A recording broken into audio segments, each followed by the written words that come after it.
Hello friends, welcome है आपका एसएससीसी के नए सेटअप में। और अब हम लोग सीखेंगे क्लास 10 के बिहार बोर्ड का क्वेश्चन नंबर 5 8.1 एक्सरसाइज 8.1 यानी त्रिकोणमिति। अभी तक आप लोगों को 4 नंबर तक का सम्स आपको मिल गया होगा और आज हम लोग सीखेंगे बहुत अच्छे से। और ये हमारा नया सेटअप है, स्टूडियो सेटअप यूट्यूब का। अगर आपको लाइट वगैरह में कोई प्रॉब्लम आता हो या कुछ भी तो आप कमेंट में ज़रूर बताइएगा ताकि हम उस चीज़ पर काम कर सकें और बेस्ट से बेस्ट वीडियो आपको दें। तो चलिए स्टार्ट करते हैं। सवाल है हम लोगों के पास कि यदि सेक थीटा बराबर 13/12 यानी कि 13/12 हो तो अन्य सभी त्रिकोणमितीय अनुपात परिकलित कीजिए। तो बच्चे क्या करते हैं, सम्स को पढ़ते नहीं अच्छे से, समझ नहीं पाते हैं। तो गिवन कंडीशन में बोल रहा है कि अन्य सभी त्रिकोणमितीय अनुपात परिकलित कीजिए। परिकलित मतलब ज्ञात करना, निकालना, मान निकालना। और सभी त्रिकोणमितीय मतलब त्रिकोण में टोटल 6 अनुपात हैं। तो 6 अनुपात में यदि आपको सेक थीटा दे दिया है तो बाकी का आपको निकालना होगा। तो जो बच्चे मान के चले एकदम जीरो लेवल से इसको समझना चाहते हैं तो मैं ऐसे समझाने का कोशिश करूंगा कि आपको पूरा सवाल समझ में आए। तो चलिए आगे दिखाते हैं आपको कि पहले हमारे पास सभी त्रिकोणमितीय अनुपात है क्या क्या। तो हमारे पास है सबसे पहले साइन थीटा, इसका उल्टा वाला है कॉसेक थीटा, उसके बाद आपको कॉस थीटा है, उसके बाद सेक थीटा दिया है तो सेक थीटा का छोड़ देंगे। उसके बाद हम लोगों के पास है टोटल, उसके बाद टेन थीटा और उसके बाद इसका उल्टा कॉट थीटा। तो इस तरीके से ये पांचों का अन्य सभी में ये सभी आ जाएंगे, ये 5 आ जाएंगे और ये लेके 6 होगा। इन सब का वैल्यू हमको निकाल के बताना है कि इसका क्या आंसर आएगा।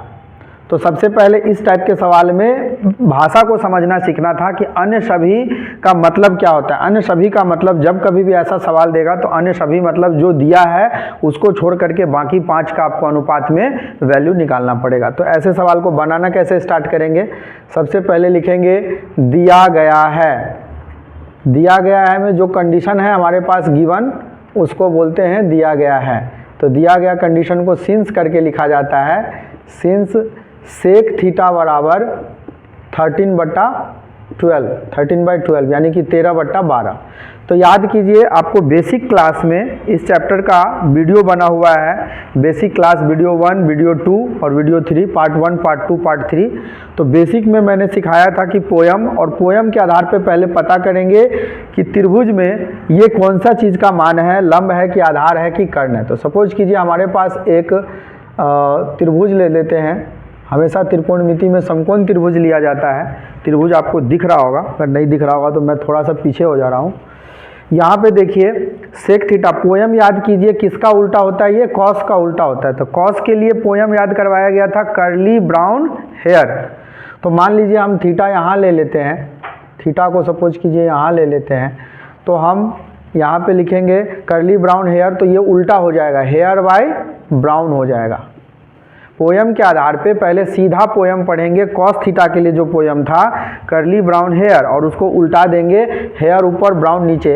एच माने कि हाइपोथेनियस यानी कि कर्ण। तो कर्ण हमारे पास कितना दिया हुआ है बच्चों, 13 दिया हुआ है। और बी यानी कि अगर थीटा ये है तो ये बेस कहलाएगा, आधार। और बेस हमारे पास कितना है 12, यानी कि हमको थीटा के ठीक सामने वाला भुजा क्या होता है, पी होता है, यानी लंब होता है। ये हमको पता करना है, P is equal to what. तो हम इसको पता कर लेंगे। इसका नाम आप कुछ भी दे सकते हैं अपने मन से, मान के चलिए हम ABC दे दिए। यहाँ 90 डिग्री का साइन ऐसे ऐड कर देंगे। अब हमको चाहिए वैल्यू, सबसे पहले P का, लंब भुजा का निकालना है। तो हम लोग पहले जो जो वैल्यू पता है उसको लिख लेंगे।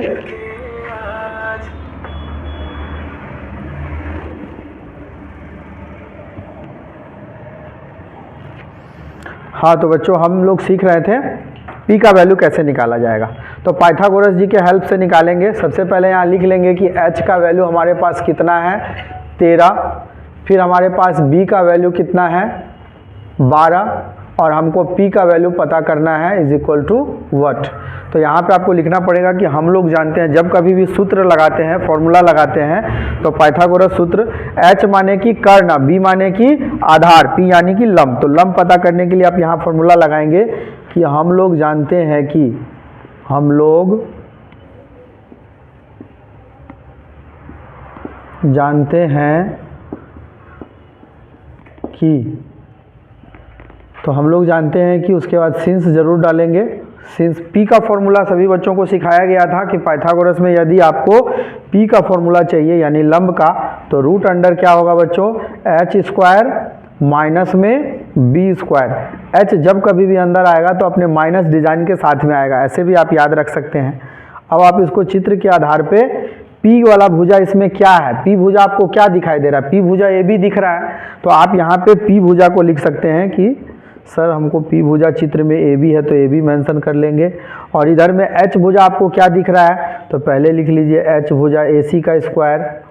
फिर बी भुजा आपको क्या दिख रहा है, बी यानी कि आधार वाला भुजा बी सी है, तो बी सी का स्क्वायर कर दीजिए। अगले लाइन में फिर इसका वैल्यू निकालेंगे, वैल्यू पुट करेंगे,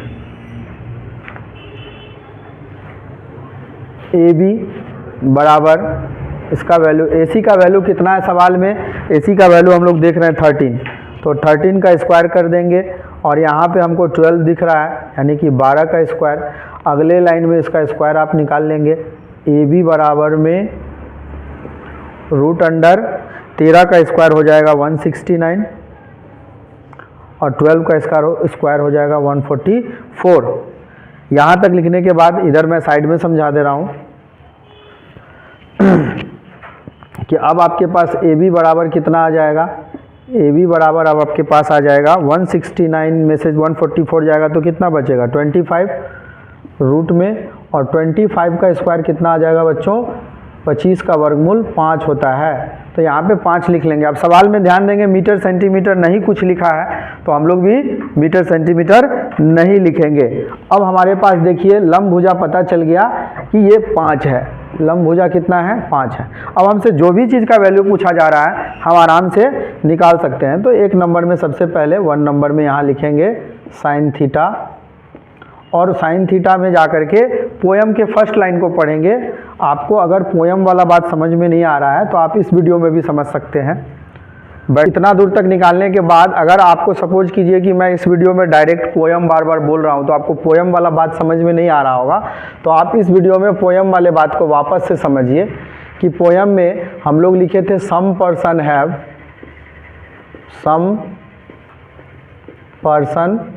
हैव, दूसरा लाइन हम लोग लिखे थे कर्ली ब्राउन हेयर,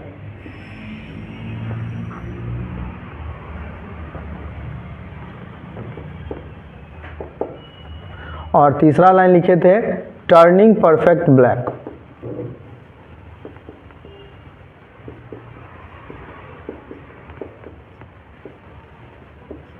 तो बच्चों ध्यान रखेंगे एस यानी कि साइन थीटा, एस यानी कि साइन थीटा सीधा पोयम ऐसे पढ़ेंगे, एस से साइन थीटा के लिए, अब पी यानी कि परपेंडिकुलर मतलब लंब, एच यानी कि कर्ण। उसी तरीके से यहाँ पे अगर हम लोग कॉस थीटा ले रहे हैं तो सी से कॉस थीटा, बी से बेस पकड़ना है, बेस वाले लाइन को भुजा को, एच से कर्ण वाले भुजा को। उसी प्रकार से टी में टर्निंग में टी अगर पकड़ते हैं तो ये टेन थीटा के लिए था। मैं आपको वापस से इस वीडियो में याद दिला दे रहा हूँ। वैसे अगर आप चाहें तो बेसिक वाले पार्ट में जा करके पार्ट 1, 2, 3 तीनों बेसिक वीडियो को देखिए, आपको बहुत अच्छे से समझ में आएगा। फिर आपको सवाल समझने में कहीं कोई परेशानी नहीं आएगा। आपको लिंक उस वीडियो का मिल जाएगा नीचे डिस्क्रिप्शन में। अब पी यानी कि परपेंडिकुलर और बी यानी कि बेस यानी कि आधार लंब, तो टेन थीटा। और उल्टा वाले के लिए आपको बताया गया था कि एरो इस तरफ कर देंगे तो कॉसेक थीटा के लिए पोयम को उल्टा पढ़ना है, hair by H by P कर देना है। उसी तरीके से यहाँ पे सेक थीटा का चाहिए तो सेक थीटा का तो पहले से है तो नहीं चाहिए इसमें, चलिए कोई बात नहीं। उसके बाद अगर आपको कॉट थीटा चाहिए तो कॉट के लिए ब्लैक बाय परफेक्ट यानी कि बी बाय पी। अब इसके हेल्प से यहाँ पे आपको अच्छे से समझ में आएगा कि साइन थीटा के लिए पोयम का पहला लाइन पढ़े तो सम पर्सन हैव, सम यानी कि साइन, तो साइन मैच कर गया। पर्सन हैव तो यहाँ पे लिखाएगा पी बट्टा में एच, पी बट्टा में एच लिखेंगे और पी बट्टा में एच यानी कि इसमें से चित्र में से मान देख करके बैठा देंगे। पी का वैल्यू कितना है बच्चों 5 है और एच का वैल्यू कितना है 13, तो 5 बट्टा 13 ये एक आंसर आ गया। उसके बाद आपका सेकंड पार्ट इसी का, आपको कॉसेक थीटा चाहिए, इसको सेकंड बना देते मान के चलिए। कॉसेक थीटा चाहिए तो याद कीजिए कॉसेक थीटा इसी का उल्टा होता है, साइन का ही उल्टा होता है। आप पोयम से में भी समझिए हैव बाय पर्सन, यानी कि H ऊपर चला गया और P नीचे आ गया, तो इसी वैल्यू को पलट देना है, यानी कि 13 ऊपर लिख दीजिए, 5 नीचे लिख दीजिए, और ये आपका सेकंड वाला आंसर निकल गया। थर्ड में आपको चाहिए कॉस थीटा, तो थर्ड में आपको कॉस थीटा चाहिए, तो कॉस थीटा याद कीजिए, करली से कॉस हो गया, brown hair B by H. वैसे आप चाहें तो कॉस, ये जो सेक है इसका उल्टा होता है सवाल में, तो सवाल वाले वैल्यू को उलट दीजिए, डायरेक्ट आंसर आ जाएगा। तो B ऊपर चला गया यानी कि 12 और 13 नीचे आ जाएगा H, ये आपका आंसर आ गया। उसके बाद आपको सेक निकालना ही नहीं है क्योंकि सेक दिया हुआ है, आपको चाहिए tan और cot। तो चलिए मैं यहाँ पे 4 नंबर यहाँ समझा देता हूँ।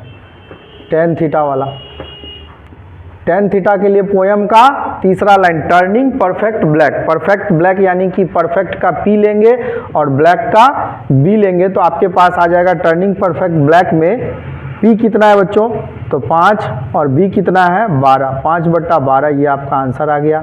इसके बाद कॉट इसी का उल्टा होता है, तो 5 नंबर में आप कॉट थीटा का वैल्यू निकाल दीजिए। अन्य सभी त्रिकोणमितीय अनुपात का मतलब ये पांचों का वैल्यू अब आपका, इसको पलट दीजिए क्योंकि ये इसका उल्टा होता है। तो B ऊपर चला गया, P नीचे आ गया, यानी कि वैल्यू भी पलट जाएगा, 12 ऊपर 5 नीचे, इस प्रकार से ये आपका आंसर आया।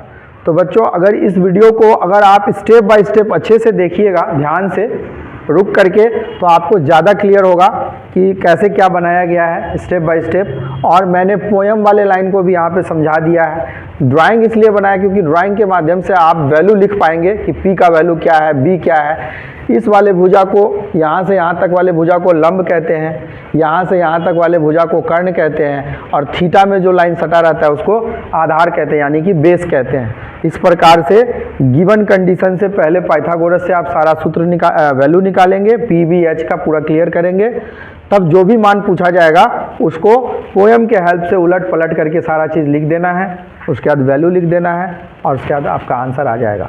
तो इस प्रकार से आप इस सम्स को अच्छे से समझिए, वीडियो को पॉज कर करके आप कई बार इसको सम्स को बनाइए, नोट कीजिए, प्रैक्टिस कीजिए। कहीं कोई डाउट होता है किसी लाइन में कि सर ये लाइन नहीं क्लियर हो रहा है, तो आप मुझे कमेंट कीजिए, मैं उसको फिर से समझाने का कोशिश करूँगा और अच्छे से बताने का। और अगर मेरा वीडियो इन्फॉर्मेटिव लगता है और चाहते हैं कि इसी प्रकार स्टेप बाय स्टेप चीज़ों को क्लियर करे कोई सर, तो आप प्लीज़ हमें सब्सक्राइब करें, शेयर करें, इस वीडियो को आगे बढ़ाएं और वैसे बच्चों तक पहुंचाएं जो मैथ से डरते हैं। डरना नहीं है, चीज़ों को बारीकी से सीखना है, समझना है। मिलते हैं अगले वीडियो में नए क्वेश्चन के साथ। Thanks for watching.